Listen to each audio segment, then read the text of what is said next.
حکوومەتەکەمان بنزینی داوەتە دەست کۆمەڵە چاوچنۆک ژەهر دێنن و قازانجی خەیاڵی دەکەن. ئێستا فێری ئەوە بوون ئەو بنزینی 690 دینارەی کە نەماوە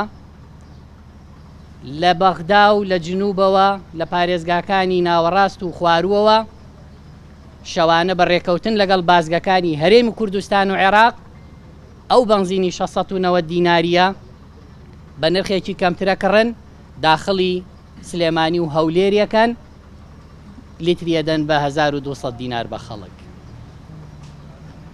واتە ئێستا جنوب و وەسەتیشیان فێری ئەم جۆرە لە دزی لە بە قاچاقهێنانی سوتەمەنی بەڵام بە بازگە ڕسمیەکانە لە هەولێر و سلێمانی بازگەکان باج و سەرانەی خۆیان وەرەگرن و داخڵێکەن و بەو نرخە گرانە دەیدەن بە خەڵکی کوردستان.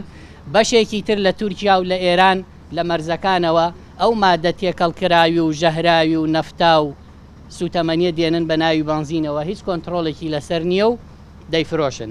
ئەوەی ڕوودەدات حکوومەتی هەرێمی کوردستان لی بەرپرسە و خەڵکی کوردستان کە قوبوڵێتی لیترێک بنزینی نۆرماڵ کە مادەی سەرەتانیە بە 1200 دینار ئەمڕۆ تێبکە دڵنیابن وتویانە تا خەڵک بێدەنگ بێ 2 ڕۆژجارێ 3 ڕۆژجارێ نرخەکەی زیاد دەکەین.